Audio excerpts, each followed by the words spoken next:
Okay po at magandang araw po mga misis. At ngayong araw po ay gagawa po tayo ng totsong na baboy. So, meron po akong tokwa dito at ito pong isa ay ihiwain natin maliliit then ipiprito po natin. At itong isa ay gagawin nating tahure. At meron po akong 1/4 na baboy and then lalagyan din natin siya ng tahuse. Tahuse po yung black beans po. At asin, toyo, paminta, at spring onion. Kung gusto niyo ilagay ng kinchay, pwede rin po. Nasa inyo po kung anong gusto niyo ilagay. So, meron po ako dito tatlong kamatis, bawang, luya, at sibuyas. And then, optional po to. Kung gusto niyo medyo maanghang o hindi, nasa inyo po yan. Kasi ito, mas masarap po to na pang-ulam at saka pang-pulutan. Yun po ang purpose to. So, umpisahan na po natin. So, gagawa muna tayo ng tahure. Kasi po yung tahure is salted tofu po yun. So, umpisahan na po natin. Bali, meron na rin akong ginawa na video ng tahure kung paano paggagawa. So, ito, madalian to at instant lang din. And then, kailangan medyo matagal din na i-marinate nyo bago nyo gamitin. So, sa akin, pang madalian, kasi diretso luto na tayo. At lalagyan natin siya ng toyo. Toyo. At konting patis lang po, para medyo umalat lang siya. Ayan. And then, bali, imamas nyo lang to. Ayan. Wag po yung mas na mas para mas matitikman nyo yung lasa nung tokwa pagka medyo maalat ng konti.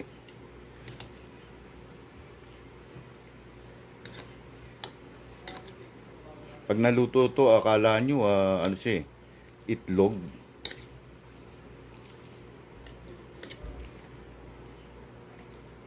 Yan. Bali, ganito lang po ang dapat sa gagawin nyo. Yan. Kasi ano to parang ni-level up na tokwat baboy. Tatabi natin yan. Hayaan muna natin mga 15 minutes para siya ma-absorb. Ang tokwa po ay nag-absorb po yan ng liquid. Kaya hindi nyo na kailangan medyo matagal-tagal po na ano yan, ibabad. Nag-absorb po yan. So, hiwain na lang po natin yung ating tokwa.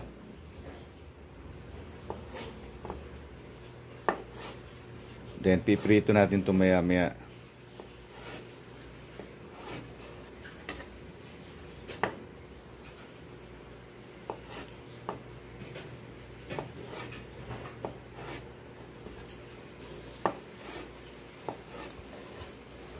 Tama yung laki ng ating tokwa kasi pag pinirito natin to medyo naliit lang yan.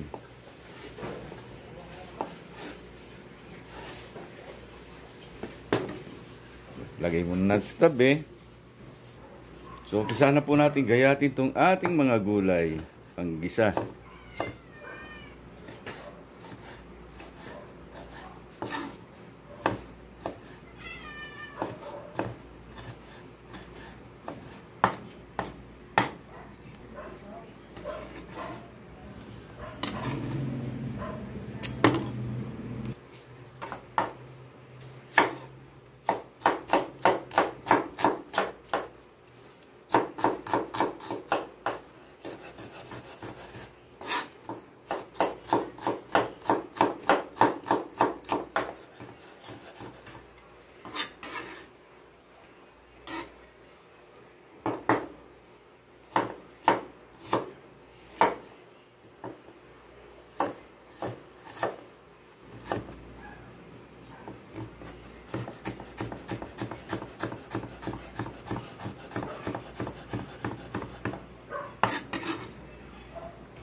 Okay po, at ating igigisa na to. So, iluluto nga muna natin pala yung ating tokwa bago natin ilagay. Nakalimutan ko na eh. So, palulutungin lang natin to. And then, mamaya ay ating igigisa na yung ating tochong. Okay po, at meron na ako pong mainit na mantika dito. At tayo ay magigisa na.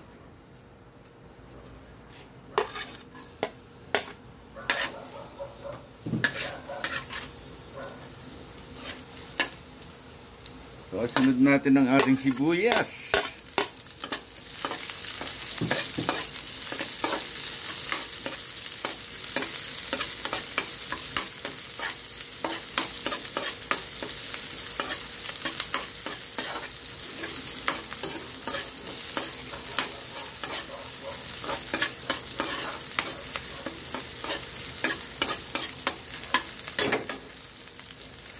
Then, yung ating luya.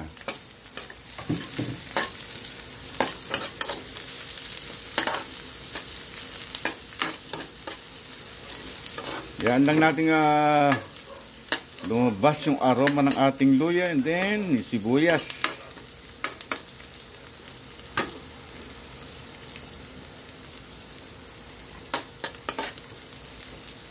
Okay, lalagyan natin yung ating kamatis pala. Durug-durugin lang natin to.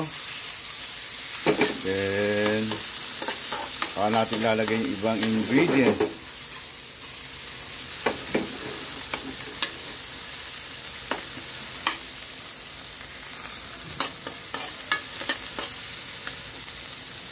Okay po, at ilalagyan natin yung ating karne.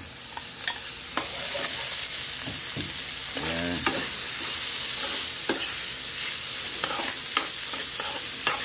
So, medyo maya-maya natin lalagay yung ating tokwa para pagka kinain po natin medyo malutong-lutong.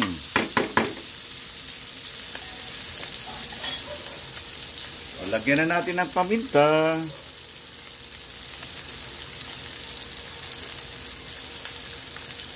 Ng toyo.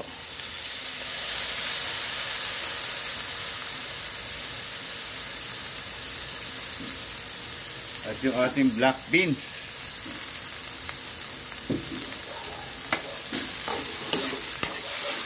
Medyo lalagyan natin ng tubig to maya-maya kasi a-absorbin nga pala ng tokwa yung ating sabaw. Yan oh, napakasarap na.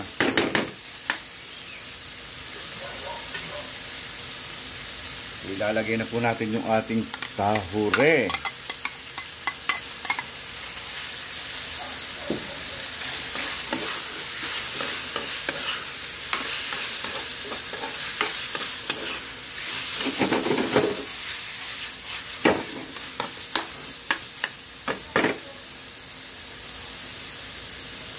Lalagyan natin konting tubig para may sabaw-sabaw ng konti. Ayan. Yung mga ano lang, kalahating cup lang. Kalahating cup lang kasi para hindi siya absorbent. So, titikman po natin kung okay na yung lasa. Para dire-diretso na po. Okay po, at eksaktong-eksakto. So, ilalagay na po natin itong ating pinakatokwa. Then, yung sili po. Ano po ito optional. Kung gusto nyo may sili o wala, okay lang. Then, yung ating spring onion.